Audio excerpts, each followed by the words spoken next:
गृह मंत्री से आवेदन करता हूं कि आज जो मणिपुर में उनकी जो विफलता हुई है उसके संदर्भ में अपना राजधर्म पालन करें। मुझे अपनी बात रखने दीजिए। मणिपुर एक संवेदनशील मामला है।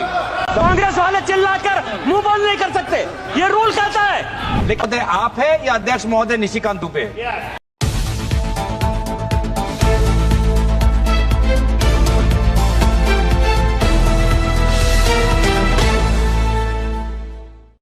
प्रधानमंत्री हमको बताए कि राष्ट्रपति शासन लागू क्यों हुआ, और प्रधानमंत्री हमको बताए कि वो आज तक मणिपुर क्यों नहीं गए। तो गृह मंत्री से आवेदन करता हूं कि आज जो मणिपुर में उनकी जो विफलता हुई है उसके संदर्भ में अपना राजधर्म पालन करें। मुझे अपनी बात रखने दीजिए। मणिपुर एक संवेदनशील मामला है। कांग्रेस वाले चिल्लाकर मुंह बंद नहीं कर सकते, ये रूल कहता है। लेकिन आज तय करना चाहिए कि अध्यक्ष महोदय आप है या अध्यक्ष महोदय निशिकांत दुबे? ये आज तय करना चाहिए। ये बंदूक के दम पर शांति लाना, ये व्यवस्था बंद करिए। मणिपुर के लोगों के साथ बात करिए। जब भी कोई मुद्दा महत्वपूर्ण देश का आता है तो प्रधानमंत्री मोदी जी गायब हो जाते हैं। अब हाल ही में मत करिए। आप देखिए, जब हम वर्तमान प्रधानमंत्री का सम्मान करते हैं तो बार बार पूर्व प्रधानमंत्री पे ये लोग अपमानजनक शब्द क्यों करते हैं? How many times has the Prime Minister been abused in this house? यही आपका स्ट्रेटेजी है, यही स्ट्रेटेजी है आपका। सुनने की ताकत नहीं है। दोबारा ये देखिए, यही है, यही स्ट्रेटेजी है। मणिपुर सभापति महोदय 2000 आज से लगभग 21 महीने पहले जब नो कॉन्फिडेंस का मोशन आया, उस नो कॉन्फिडेंस के मोशन में आदरणीय प्रधानमंत्री ने क्या कहा था? आदरणीय प्रधानमंत्री ने कहा था कि शांति मणिपुर में निकट है, बहुत जल्द ही शांति आने वाली है। यह आज से 21 महीने की पहले की बात है। लेकिन आज हमने फरवरी 13, 2025 को क्या देखा कि आर्टिकल 356 मतलब राष्ट्रपति शासन मणिपुर में लागू हो। सर, ये हमारे देश के लिए बहुत ही संवेदनशील मामला है और मैं चाहूंगा, क्योंकि प्रधानमंत्री मोदी जी ने खुद 2023 के नो कॉन्फिडेंस अविश्वास प्रस्ताव में स्वयं कहा कि शांति निकट है, मणिपुर में शांति आने ही वाली है। तो पहले प्रधानमंत्री हमको बताए कि राष्ट्रपति शासन लागू क्यों हुआ, और प्रधानमंत्री हमको बताए कि वो आज तक मणिपुर क्यों नहीं गए। मणिपुर क्यों नहीं गए? एक मिनट, अभी सर मणिपुर का बजट अभी एक मिनट अभी एक मिनट मैं आपको एक मिनट, आप प्लीज बैठिए, एक मिनट बैठिए। आपको मैंने कहा प्लीज बैठिए। आप कहना सब कहना, बैठिए, पहले बैठिए, एक मिनट बैठिए। मेरा माननीय सदस्यों से आग्रह है कि वह व्यापक चर्चा करें। अभी राष्ट्रपति अभिभाषण के विषय पर जब होगा, उस विषय पर भी चर्चा होगी, उस समय भी आप उस वक्त। तो अभी हमें कोशिश करना चाहिए कि हम बजट के परिप्रेक्ष्य में ही चर्चा करें। जी, मणिपुर का बजट, मणिपुर के विधानसभा में क्यों चर्चा नहीं हो रहा? और आज भी विधानसभा की स्थिति क्या है? चंदन जी, आज भी विधानसभा की स्थिति क्या है? आज वहां पे हमको पता है कि स्टेट असेंबली डिसॉल्व हुआ है या स्टेट असेंबली सस्पेंडेड एनिमेशन में है। हम तो चाहते हैं कि आज केंद्रीय गृह मंत्री चर्चा में भाग ले और मैं बताए कि विधानसभा की स्थिति क्या है। गृह मंत्री को आज मणिपुर में जो राष्ट्रपति शासन हुआ है उसकी नैतिक जिम्मेवारी लेनी पड़ेगी। और मैं आदरणीय गृह मंत्री से आवेदन करता हूं कि आज जो मणिपुर में उनकी जो विफलता हुई है उसके संदर्भ में अपना राजधर्म पालन करें, अपना राजधर्म पालन करें। जब आज से 2 साल पहले, अभी वित्त मंत्री, आज से 2 साल, मैं आपको देख के वो बोल रहा हूँ, आज से 2 साल पहले बताओ, वो विषय है जब बताना उनको। आज से 2 साल पहले जब मणिपुर में अशांति का वातावरण हुआ था तो गृह मंत्री वहां जाके बोले कि मैं जल्द वापस आऊंगा, मैं जल्द वापस आऊंगा। उन्होंने कहा था, आप रिकॉर्ड पूछ लीजिए। 2 साल हो गए, गृह मंत्री भी नहीं गए वहां पर। सर, इसीलिए मैं चाहता हूं कि गृह मंत्री अपनी नैतिक जिम्मेवारी ले, प्रधानमंत्री वहां पे जाए। बंदूक के दम पर उत्तर पूर्वांचल में शांति नहीं आएगी सर। बंदूक के दम पर, पुलिस पेट्रोलिंग के दम पर मणिपुर में शांति नहीं आएगी। अगर वास्तविक में शांति चाहिए तो मणिपुर के लोगों को बोलने दो। वास्तविक में शांति चाहिए तो मणिपुर के लोगों को सुनने का धैर्य आपके पास होना चाहिए। उनकी राजनीतिक आकांक्षाएं क्या हैं, उनके मन में भय क्या है, उनके मन में डर क्या है, उसकी सुनने की ताकत आपके पास होनी चाहिए। सर, ये बार बार अगर ऐसे सदन चलेगा सर, ये ऐसे सदन चलेगा सर,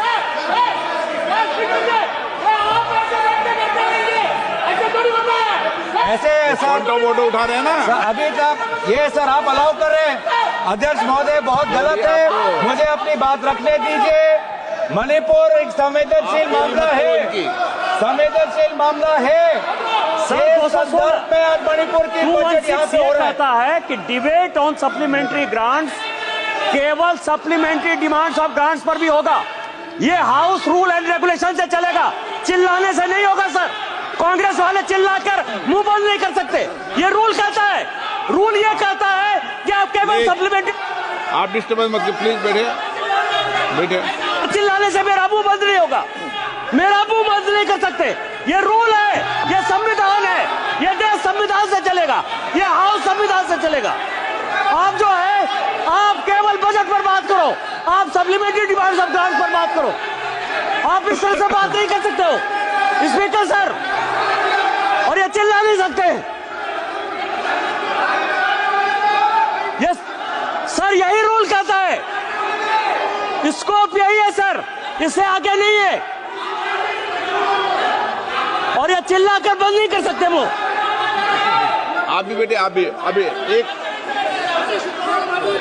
आप सुनिए, 1 मिनट। आप भी बेटे, आप भी एक। हाँ, मैं आपको वो कट आपका कट कर, हाँ मैं टाइम दूंगा आपको। मैं आपको स्पष्ट कर दूं कि सदन नियम और प्रक्रियाओं से चलता है और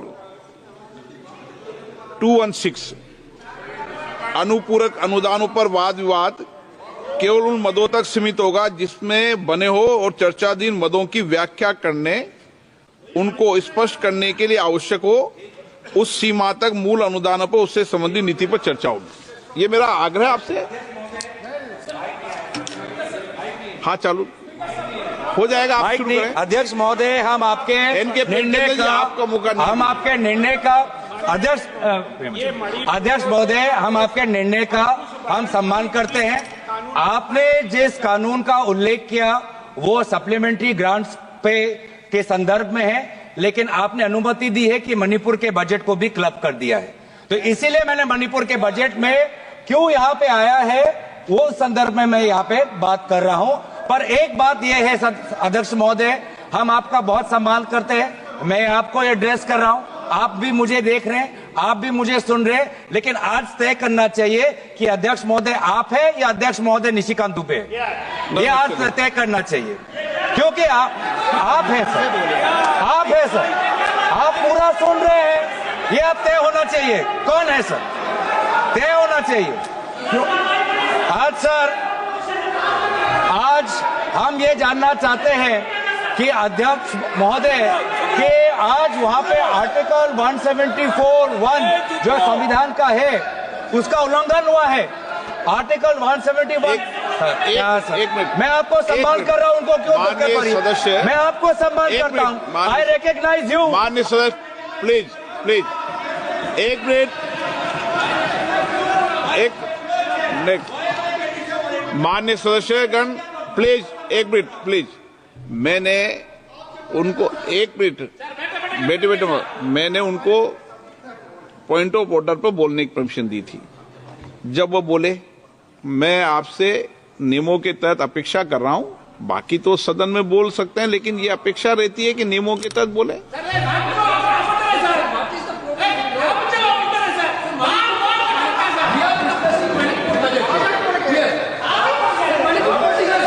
बोलिए। महोदय, आप सर एक मिनट सर एक मिनट अध्यक्ष महोदय, आपको मैं इजाजत दूं?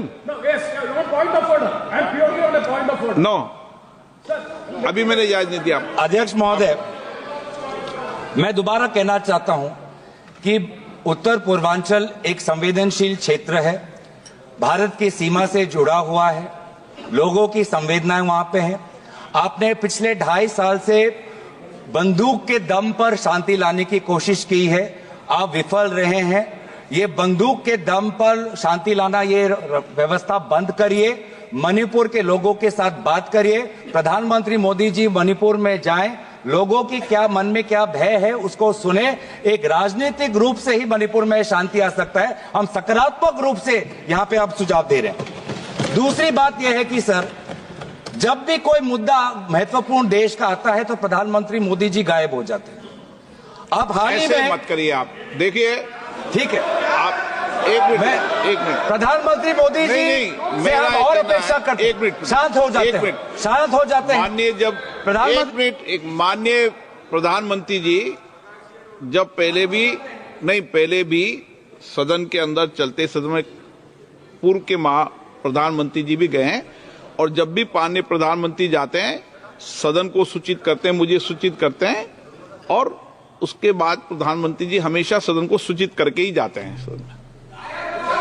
महोदय, टिप्पणी करें जो ठीक नहीं है। हम प्रधानमंत्री का सम्मान करते हैं और प्रधानमंत्री का सम्मान करते हैं, आप अपने विषय पे बोलो ना। लेकिन इसमें जब हम वर्तमान प्रधानमंत्री का सम्मान करते हैं तो बार बार पूर्व प्रधानमंत्री पे ये लोग अपमानजनक शब्द क्यों करते हैं और उनके बातें रिकॉर्ड पे क्यों आते हैं, इसका भी आप बाद में सोचिए सर। हम सभी प्रधानमंत्री वर्तमान और पूर्व प्रधानमंत्री को सम्मान करते हैं, लेकिन जब भी ट्रेजरी बेंच से अपमानजनक शब्दों का व्यवहार होता है बार बार रिकॉर्ड पे आता है सर, और हमारे तो रिकॉर्ड में रहेगा, पता नहीं सर, कल पता चले। वित्त मंत्री, लेकिन जहां पर एक मिनट, वित्त मंत्री कुछ बोलिए। Ma'am Sir, yes. हाँ, एक मिनट बोल You said something very profound. You said something very profound.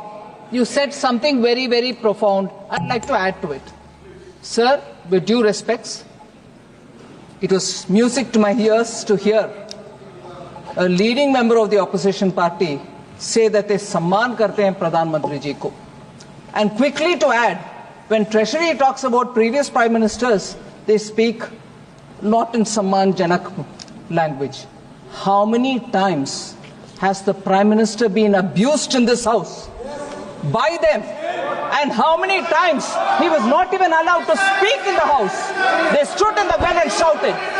Will the Honorable Member Tarun Gogoi, his son, Gaurav Gogoi, apologize for the number of times they've called abusive names to the PM? Today he's ironing out all that. He's whitewashing all that. That's not allowed. He should have the grace. He should have the grace to admit that they have abused the Prime Minister. It was wrong and they shall not do it again.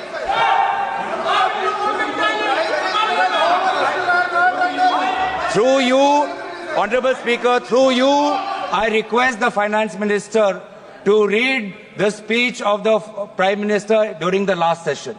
His entire speech was abusing former Prime Ministers.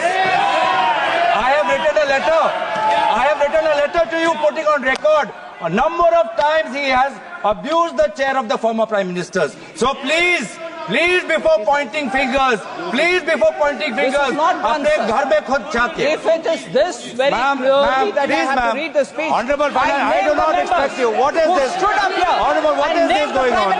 You should not have the patience to listen. Have the patience to listen.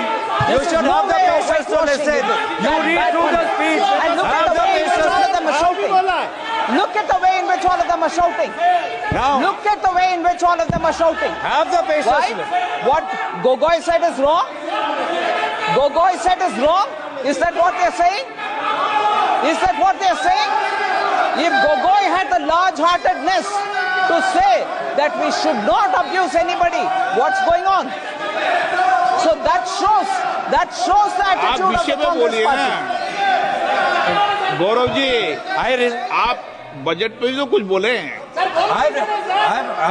आप मैं आगे बढ़ो sir, आप तो विषय पर मैं नहीं बोल आगे रहे हैं। आगे बढ़ना चाहता हूँ। यही आपका स्ट्रेटेजी है, यही स्ट्रेटेजी है आपका। सुनने की ताकत नहीं है। दोबारा ये देखिए, यही है, यही स्ट्रेटेजी है, यही स्ट्रेटेजी, ये है sir. Bar bar started with a good spirit to say that we should respect the Prime Minister. None of them will agree. They don't want to agree. I'll get up every number of times that when an honorable member says you respect the Prime Minister, and that should be the attitude there. No, that member is honorable enough, but not the rest. अध्यक्ष महोदय, अध्यक्ष महोदय, इधर अध्यक्ष महोदय, मैं अध्यक्ष आप महोदय, क्यों बीच में बोल रहे हैं? अध्यक्ष महोदय, नो, अध्यक्ष महोदय, ओके, अध्यक्ष महोदय, मैं बात इसलिए उठाया हूं क्योंकि आज हमारे देश के सामने हम प्रधानमंत्री मोदी जी को सुनना चाहते हैं, क्योंकि अमेरिका के राष्ट्रपति ने कहा कि अभी भारत और अमेरिका के बीच में जो टैरिफ्स को लेके जो चर्चा हो चुका है, उसमें भारत ने कबूल कर दिया है कि टैरिफ घटेगा। ये टैरिफ कहाँ आ गया बीच में इस बिल में? सर, टैरिफ क्यों आया मैं बताता हूं। मैं टैरिफ क्यों आता, अध्यक्ष महोदय, मैं आपको भी आपका प्रश्न में को उत्तर देता हूं। ये टैरिफ इसलिए आता है क्योंकि ये टैरिफ हमारे ऑटोमोबाइल सेक्टर के साथ जुड़ा हुआ है, ये टैरिफ हमारे टेक्सटाइल के साथ जुड़ा हुआ है, ये टैरिफ हमारे जेम्स और ज्वेलरी के साथ जुड़ा है, ये टैरिफ हमारे स्टील नट्स के साथ जुड़ा है, और सबसे महत्वपूर्ण ये टैरिफ हमारे किसानों के साथ जुड़ा है। हमारे किसानों को बचाना है सर, इसीलिए हम जानना चाहते हैं कि भारत सरकार ने कौन से सब्जेक्ट्स पर अब टैरिफ घटाने की बात उन्होंने अमेरिका को सूची किया है। और ये बात तो सर मुझे नहीं लगता कि कॉमर्स मंत्रालय को भी पता होगा, क्योंकि बहुत से चीजें प्रधानमंत्री मोदी जी व्यक्तिगत, उनका पर्सनल मैटर होता है, वो व्यक्तिगत रूप से वो बातचीत करते हैं। प्लीज देश के पक्ष में ऐसा नहीं है। अब बैठिए, आप देखिए अनपार्लियामेंट्री क्या बोल रहे हैं सर? पार्लियामेंट का, लेकिन जो विषय है जिस पर डिबेट हो रही है उस पर बात करेंगे ना। आप पॉलिटिकल बात करेंगे क्या? ये राष्ट्रपति के भाषण पर चर्चा है क्या? बजट पर चर्चा है तो करो आप। ये तो तरीका ठीक नहीं है ना, आप उपनेता हैं। नहीं, ये तरीका ठीक नहीं है। नो, आप बजट पर करें, सप्लीमेंट्री ग्रांट पर करें, मणिपुर की सप्लीमेंट्री ग्रांट पर करें। हाँ, माइक बंद हो जाएगा ऐसे सर, हमें बोलोगे तो। किसानों की बात करनी है, ऑटोमोबाइल सेक्टर में जो काम करते हैं वो बात करनी है, टेक्सटाइल्स के सेक्टर में जिन लोगों की रोजगार मिलती है उसकी बात करनी है। तो सर उसके हित में हम बोल रहे हैं कि कौन से क्षेत्र में टैरिफ घटा है, ये बात हमें प्रधानमंत्री मोदी जी बताएं, क्योंकि बहुत से मामलों पर वो व्यक्तिगत रूप से करते हैं निगोशिएट। राफेल के मामलों में व्यक्तिगत रूप से उन्होंने निगोशिएट किया। तो इसमें भी हम जानना चाहते हैं कि कौन से विषयों पर भारत टैरिफ घटाएगा, और ये भी हम जानना चाहते हैं क्या भारत ने सोचा है कि हम अमेरिका पर रेसिप्रोकल टैरिफ्स लगाएंगे? क्या भारत ने ये सोचा है? देखिए माननीय सदस्य, मैं आपको फिर बोल रहा हूं, नहीं तो मुझे टोकना पड़ेगा। सदन नियम प्रक्रियाओं से चलेगा, 2-6 में क्लियर नियम प्रक्रिया है। मैं आपको बार बार आग्रह कर रहा हूं और बार बार विषय को डाइवर्ट करते हैं और आप फिर कहेंगे मुझे बोलने नहीं दिया। सदन तो नियम प्रक्रियाओं से चलेगा। के बारे में बोलिए, लेकिन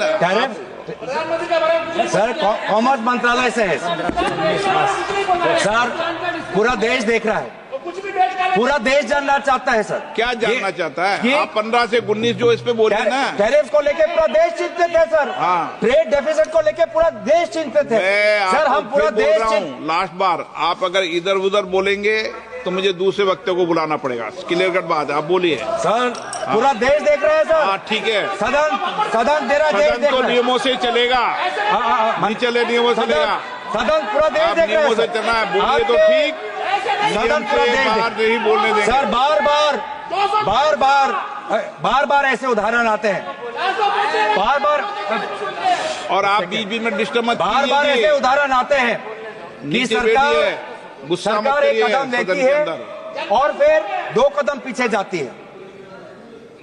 उसका एक और उदाहरण है sovereign gold bonds. Sovereign gold bonds ये सरकार ने 2015 में लाए, 2015 में ये सरकार ये सॉवरेन गोल्ड बॉन्ड्स इन्होंने शुरुआत की और अभी हाल की बजट में जब इनका पूरा ये स्कीम फियास्को हो गया, पूरा स्कीम फ्लॉप हो गया, अब ये स्कीम को बंद करना चाहते हैं।